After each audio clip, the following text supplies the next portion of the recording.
हस्तिनापुर में श्री आदिवीर विद्याश्री अंतर्राष्ट्रीय charitable trust आश्रम में स्थापित विश्व की अनुपम कृति त्रिनेत्रधारी 1008 भगवान श्री आदिनाथ प्रभु के श्री चरणों को समर्पित परम पूज्य श्वेत पिच्छाचार्य समाधिस्थ आचार्य श्री विद्यानंद जी मुनिराज की सुयोग्य शिष्या पूज्य समाधि साधिका नमोकार ध्यानी गणिनी आरिका श्री विद्याश्री माताजी का जन्म सन 1963 में मध्य प्रदेश स्थित विद्वानों की नगरी टीकमगढ़ में हुआ था।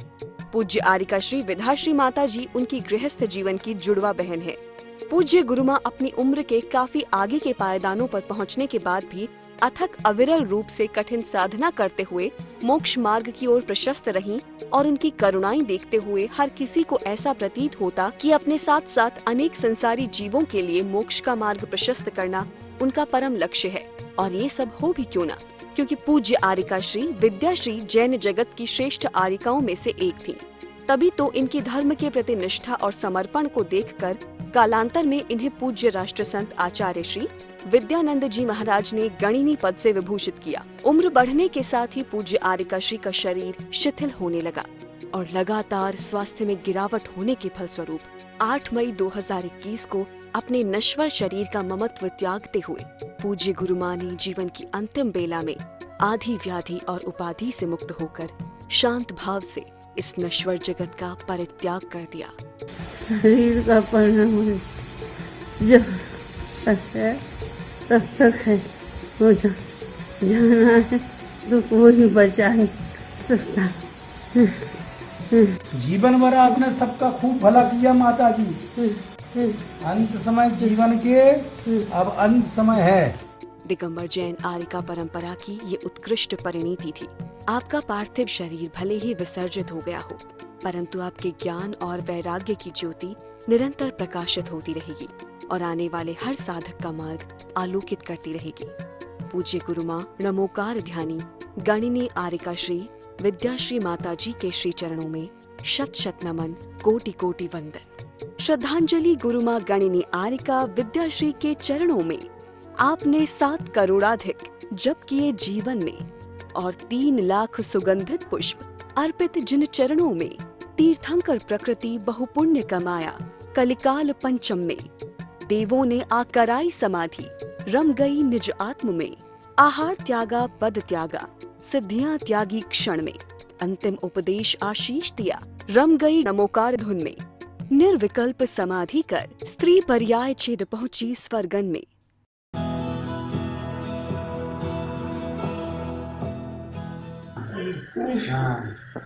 और चारों प्रकार का आहार का त्याग। ठीक है, स्वस्थ हो गए तो आहार लेंगे, नहीं तो नहीं लेंगे। ठीक है, अगर स्वस्थ हो गए तो आहार करेंगे और नहीं तो चारों प्रकार के आहार का त्याग।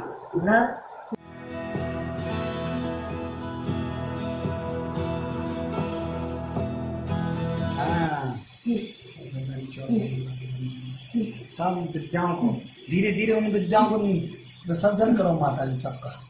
हाँ, हम करो हमारी तरफ से सारी विद्याओं का विसर्जन, हर प्रकार का पढ़। हाँ, सब हमें छोड़ते हैं बाबा घंटागढ़ जी के दरबार में। हाँ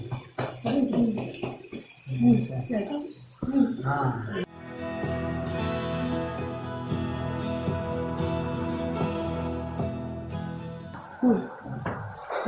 और कुछ बात कहनी है किसी को?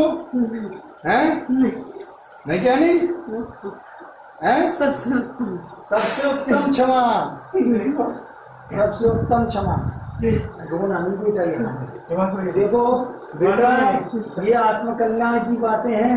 अपन को रोना नहीं है, अपन को तो अपनी माता जी की ऊंची करनी है, तिलक लगाना है। वो ये न कहे हमारी माता जी अनमोल ऐसे ही मर गई बिना ज्ञान की, जानी तो ये जागृत अवस्था हमारी है। हमारी माँ कह के गई है, हम जा रहे हैं, सबको आशीर्वाद है, सबको आशीर्वाद है।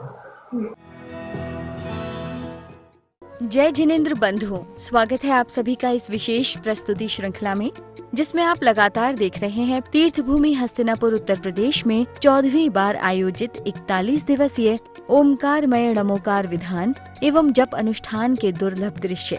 आयोजन के 29वें दिन प्रातःकाल सभी भक्त विश्व की अनुपम कृति 1008 त्रिनेत्रधारी भगवान आदिनाथ के समक्ष पहुँचे और पूर्ण भक्ति भाव से उनका मधुर अभिषेक कर धन्य हो गए। इसी के साथ मधुर भजन लहरियों के बीच विधान किए जाने के भव्य दृश्य प्रकट हुए। इस मंगल अवसर पर पूज्य माता जी ने अपनी मंगलवाणी से भक्तों का कल्याण किया। विद्यानंद जी महाराज की परम पूज्य गणनीयार का विद्याश्री माता जी की। धर्म प्रेम बंधु, कल अपना चला था कि भाई शरीर के एतस् चिंतामणि दिव्य, कल चढ़ा था, आज चलेगा जी। एतस् चिंतामणि दिव्य यतः यथा पिंड खंडिकम ध्यानेन चेतवे लभे को इंद्रियताम विवेकिना। क्या कहते हैं भगवान, आचार्य भगवान कहते हैं कि हे भाई, जो धर्म ध्यान कहा था कि जो शरीर का उपकार करने वाला है, जो आत्मा का उपकार करने वाला है, वह शरीर का उपकार करने वाला है। जो शरीर का उपकार करने वाला है, वह आत्मा का उपकार करने वाला है।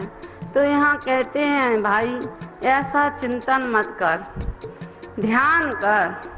कहते तस् चिंतामणि दिव्य, कहते इधर तो धर्म ध्यान और शुक्ल ध्यान से एक देवों द्वारा पूजनीय इच्छित पदार्थ को देने वाला ऐसा चिंतामणि रत्न मिलता है, और उधर कहते हैं कि आर्त ध्यान और रौद्र ध्यान से खली का टुकड़ा मिलता है। तो दोनों ही चिंतामणि रत्न और खल का टुकड़ा दोनों ही ध्यान से प्राप्त होते हैं। अब विवेकी पुरुष, बुद्धिमान पुरुष किसका आदर करे और किसको पाने की चेष्टा करे। तो कहते हैं कि शरीर माध्यम खलु धर्म साधनम, शरीर के माध्यम से धर्म का साधन होता है। शरीर के माध्यम से ही ध्यान होता है, स्वाध्याय होता है, तप होता है। यह आत्मा का भी उपकार करता है ध्यान, और शरीर का भी उपकार करता है। तो कहते हैं कि ध्यानम दुर्लभम ना करे।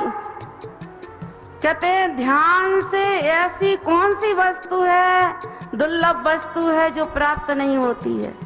चिंतामणि रत्न भी प्राप्त होता है और विषय भोग वासनाएं भी प्राप्त हो जाती हैं, पुण्यवंत होता है तो ध्यान से। तो कहते हैं कि भाई, एक तरफ तो तुम्हें रख दिया चिंतामणि रत्न और एक तरफ रख दिया खल का टुकड़ा। अब इसमें से तुम उठा लो, क्या उठाना है तुम्हें। तो उसमें से वो चला, मन चला, उसने उठाया खल का टुकड़ा। तो खल का टुकड़ा उठाया तो अपन कहते अरे कैसा पागल है, चिंतामणि को छोड़ के खल का टुकड़ा उठाता है। तो उसे उस उठाने वाला तो अपन को पागल दिख रहा है, लेकिन अपने ऐसे ही अपने आत्मा में अनंत दर्शन, अनंत ज्ञान, अनंत निधियां पड़ी हुई हैं। एक तरफ तो अनंत निधियां पड़ी हुई हैं और एक तरफ सारा विषय भोग धन वैभव पड़ा हुआ है। अब ध्यान से तुम्हें जो चाहिए है वो तुम ले लो। तो कहते हैं जो बुद्धिमान होता है वो अपने आत्मा की ओर दृष्टि रखता है। वह आत्मा का ध्यान करता है तो उसे आत्मा का आनंद प्राप्त हो जाता है। और जो बाहर की ओर झांकता है, देखता, कहते ना कि देखो भालो तको नहीं, बोलो चालो बको नहीं। देखने में दिक्कत नहीं है, तकने में दिक्कत है। तो कहते हैं तको तो नहीं, जो बाहर में तकता है, देखता है, तो कहते हैं उसे विषय वासनाएं प्राप्त हो जाती, पांचों इंद्रियों के विषय भोग मिल जाते हैं। तो कहते हैं अज्ञानी जीव एक तो पीड़ाओं में मस्त रहता, फंसा हुआ है, और एक मौज मस्ती में फंसा हुआ है।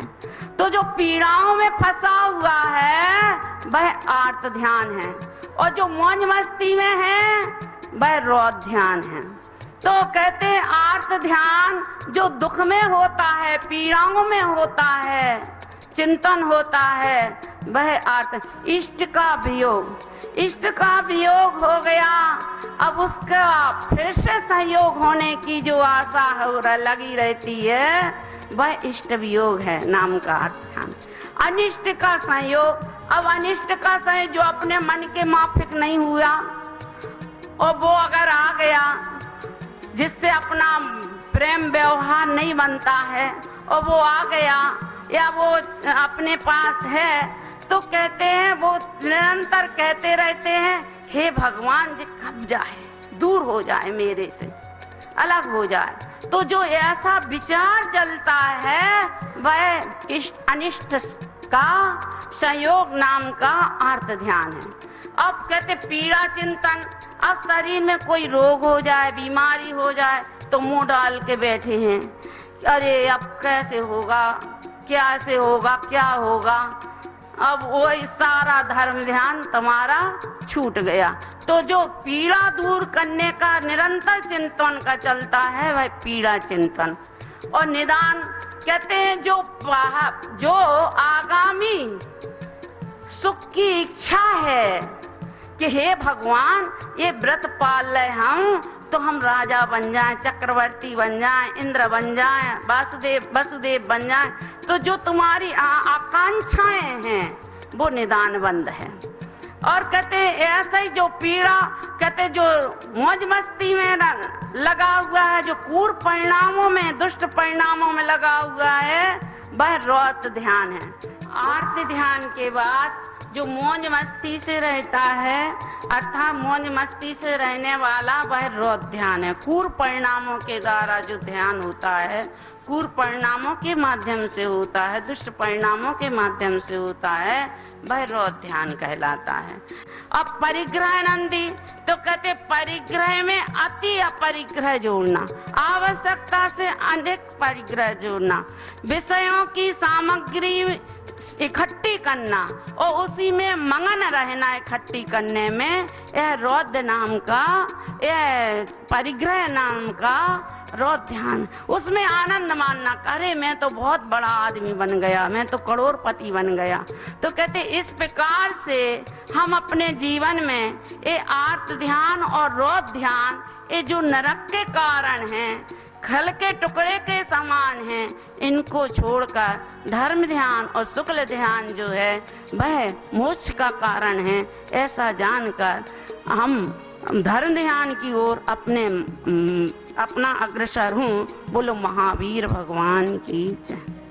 जी जय जिनेन्द्र, मैं दीपक जैन हूँ और यहाँ पर हस्तिनापुर के पांडवान में श्री आदिवीर विद्याश्री चैरिटेबल संस्थान में महामंत्री भी हूँ यहाँ का।